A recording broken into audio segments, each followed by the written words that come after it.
Hola, voy a hacer este tutorial que me solicitaron. No es de la materia que normalmente hago, pero aquí vamos. Vamos a ver las características de todos los materiales que están a nuestro alrededor. Se clasifican en tres: sólidos, líquidos y gaseosos. Los gaseosos serían el viento. ¿Cómo sabemos que existe el viento? Si se fijan aquí en esta hoja, se está moviendo. Entonces, el viento es un gas, no lo podemos ver, sin embargo, sabemos que está presente aquí porque si se fijan se está moviendo esa hoja. Ese es el estado de los gaseosos. El estado, en este estado físico, los elementos no los podemos contener en un recipiente. Esos se dilatan, es decir, nosotros podemos tener un gas y se va a expandir, se va a ir a todas partes, pero sí los podemos comprimir. Por ejemplo, este es un tanque de gas. Aquí podemos tener el gas, está comprimido. Si nosotros abrimos la válvula o la llave, este va a salir y se va a dilatar y se va a expandir. Pero también los podemos hacer más pequeños y comprimirlos en un espacio muy reducido. Claro que tienen su límite. Sí, pues si tenemos nosotros, por ejemplo, un jabón como este, decimos que es sólido, es decir, es una de sus características es que es duro y no puede ser, no podemos traspasarlo, ¿verdad? También el algodón, aunque lo podamos reducir un poco de tamaño, sigue siendo sólido. Llega un punto en que ya no lo podemos reducir, no se puede comprimir más. Y por ejemplo el oxígeno, que es lo que nosotros respiramos, pues es gaseoso, ¿verdad? Lo podemos ver el aire como la hoja que les mostré ahorita que se mueve. Pero pues el oxígeno es un gas, está en estado gaseoso. Otro estado físico de la materia son los sólidos. Los sólidos tienen una forma definida, es decir, esta roca, esta madera, esta es su forma. Si yo meto esta madera aquí, no pierde su forma, sigue siendo un prisma rectangular. Si yo introduzco esta roca aquí, tampoco, no pierde su forma. Esa es la característica de los sólidos, tienen una forma definida. Pero, ¿qué pasa con los líquidos? Los líquidos, por ejemplo, aquí si se fijan, este es un líquido. ¿Qué forma tiene? Pues tiene la forma del recipiente que lo contiene. Aquí hay agua. ¿Qué forma tiene? Redonda. ¿Por qué? Porque el recipiente es redondo. Pero si yo pongo, por ejemplo, esta agua aquí, cambia su forma. Ahora se redujo. ¿Por qué? Porque el recipiente es más pequeño. Yo puedo poner esa agua aquí también y va a cambiar su forma. ¿Por qué? Porque el recipiente es más pequeño. Si yo lo pusiera en un recipiente en forma de corazón o lo que sea, va a tener esa forma. Entonces, los líquidos tienen esa característica, que toman la forma del recipiente que los contiene. Otra de las características de los líquidos es que,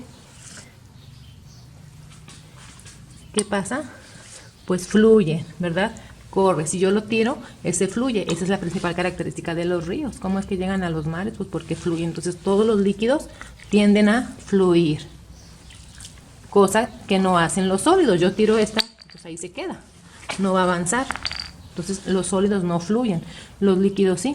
Si se fijan, ahí va corriendo ya como si fuera un río pequeño. Entonces los líquidos fluyen. También los gases se expanden.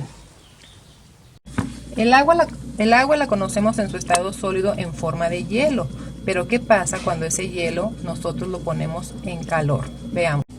Vamos a poner estos hielos aquí en el fuego, a fuego, para ver qué sucede.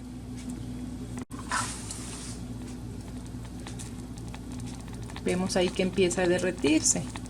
Entonces, los sólidos, al momento de ponerles fuego, calor, cambian su estado. Ahora ya no son de sólidos, cambian a líquidos. Y si se fijan, está desprendiendo un vaporcito. Entonces, cuando un sólido pasa a estado líquido, también está desprendiendo un vapor. Ese es el estado gaseoso del agua. Este gas también sube, pero también se vuelve a formar en líquido. ¿De qué forma? Miren, vamos a ponerle una tapa. Esta tapa está seca. Vamos a colocarla encima del sartén. Si nosotros lo dejamos así, esos hielos se van a derretir todos y el vapor va a subir. Y como está la tapa, pues no se va a expandir. Pero ¿qué va a pasar? Veamos. Si se fijan, ya está aquí el vaporcito en forma de gotas. Así es como se forma también la lluvia. El vapor sube y luego se forman gotas de lluvia. Si se fijan, este ya está hirviendo. Por eso es que este vapor, al momento que iba subiendo, se fue quedando en la tapa. Nosotros podemos volver a poner este líquido, lo volvemos a poner en el refrigerador, es decir, a temperatura muy baja, y va a regresar a su estado sólido. A eso nosotros llamamos solidificación. Cuando el líquido se calienta y pasa a ser vapor, se llama evaporación. Y cuando el sólido lo calentamos y pasó al líquido, eso se llama fusión. Pasa lo mismo con una vela. Cuando tenemos una vela y la calentamos, también se vuelve líquida. Aquí está. Líquida, esto se llama fusión. Veamos, la mantequilla está sólida. ¿Qué pasa cuando la calentamos? Cuando nosotros ponemos a calentar mantequilla en su estado sólido, empieza a convertirse en líquido. A este proceso se le llama fusión.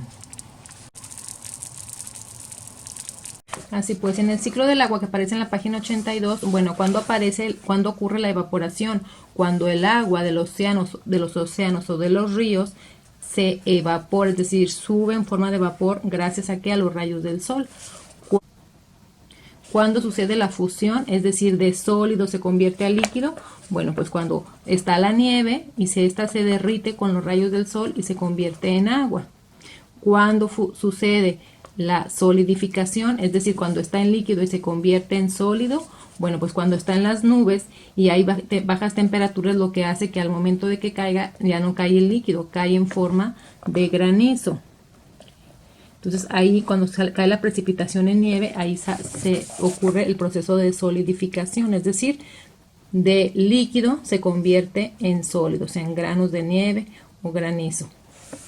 Y la fusión, cuando ya ese granizo que cae con los rayos del sol se calienta y se convierte en agua y ya fluye hacia los lagos.